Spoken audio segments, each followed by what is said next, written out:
Have you ever felt like the corporate ladder isn't worth the climb? I've quit high-paying manager jobs in corporate not once, but twice. Many people think being a corporate manager is a great job, but the reality can be very different. The first time I quit a manager role with a lot of growth potential and career development was about 10 years ago. I was promoted to manager because I was the best performer, but I had no clue how to lead. I even remember one specific time where I scheduled back-to-back meetings without considering the team's workload, leading to a workload accumulation and very frustrated employees, of course. I was a disaster. In my narrow mind as a top performer, I was not able to understand how these employees I had to lead were so bad executing and managing their time. In my mind, they were lazy and unproductive. I just didn't get it. I thought, did it take an hour off for breakfast and an hour off for lunch? No wonder why they are not able to deliver things in time. I tried to motivate them with silly movie prizes, thinking that would boost their performance. I lacked empathy and didn't understand what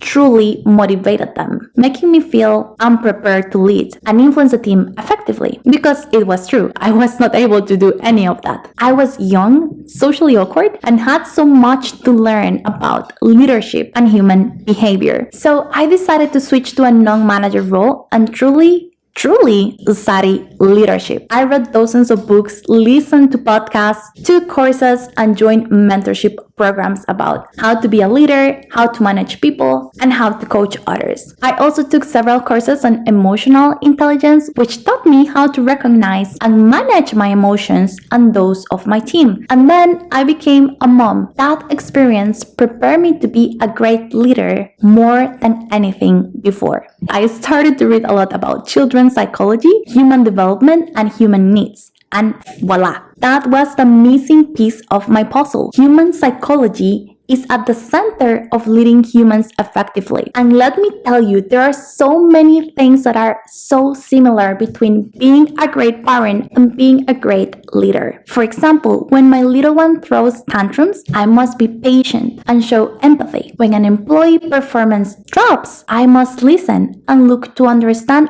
what's going on that their performance is down. Empathy and being humane are key in both scenarios. Quick side note, subscribe to this channel to become the best version of a leader you can be by learning together about tons of amazing leadership strategies. So being a mom increased my empathy 100 times. Now that I was a mom, I started to desire with all my heart for my son to become a very happy, healthy, and loved human. Plus, I was only able to treat others the way I wanted my son to be treated. Years later, after all that education, testing, and preparation, I became a corporate manager again. And this time, I absolutely love it because this time I did a great job. My team and I implemented so many systems to optimize our operation. We ended up increasing our team's efficiency by 50%. My team and I achieved millionaire savings and cash returns. Managers started to ask me for advice. They wanted me to coach them and teach them how to elevate their leadership game. And as leadership, human psychology, communication, and improving businesses and teams are my passion, I continue to learn more and more while helping other leaders unleash their potential. By the way, I have an online course for leaders who want to crush their leadership game. The link is in the video's description if that's you. So back to the story. All that was amazing, deeply entertaining, and fulfilling until the equation between the level of impact I was delivering versus the amount of time this fast-paced, highly stressful, crazy corporate manager role was demanding from me versus the pay was no longer worth it. And I had already learned so much from that role, and despite loving it,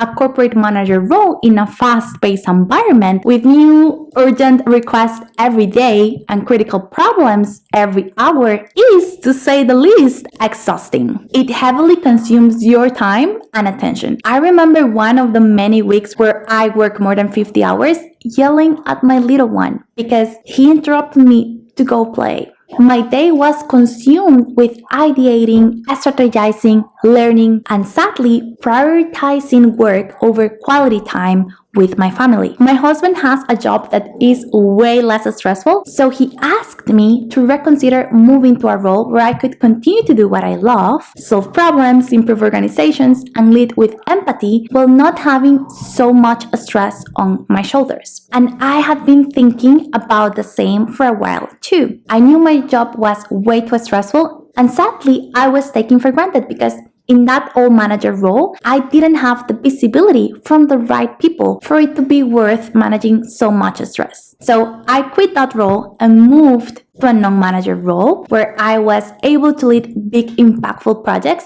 do what I'm good at and love while cutting all the stress of managing people in a highly stressful and fast-paced environment. And I am enjoying the change so much, the calm, the slow pace, the time to think without pressure, being responsible for my task and myself only. And this does not mean that I won't be a manager again soon. I love to lead teams and I love to manage people. I love to help them unleash their maximum potential. I love to strategize with them to deliver great results together and transform operations with a bunch of highly talented people and help them meet their career goals while we meet the company's goals. But if you happen to be a manager of a highly busy team where your responsibilities impact the core operation, what happens is that you receive urgent requests constantly and priorities change all the time. And as you need to drive focus and protect your team from that daily chaos, combined with all the managerial part of guiding your team, coaching them, hiring the right talent, developing them, and reporting out to senior leaders, it can be highly stressful and exhausting. Giving yourself breaks from being a manager, from a fast-paced environment, to gain more perspective, to have time to reflect, to have time to study and upskill yourself, and recharge your mental health will pay off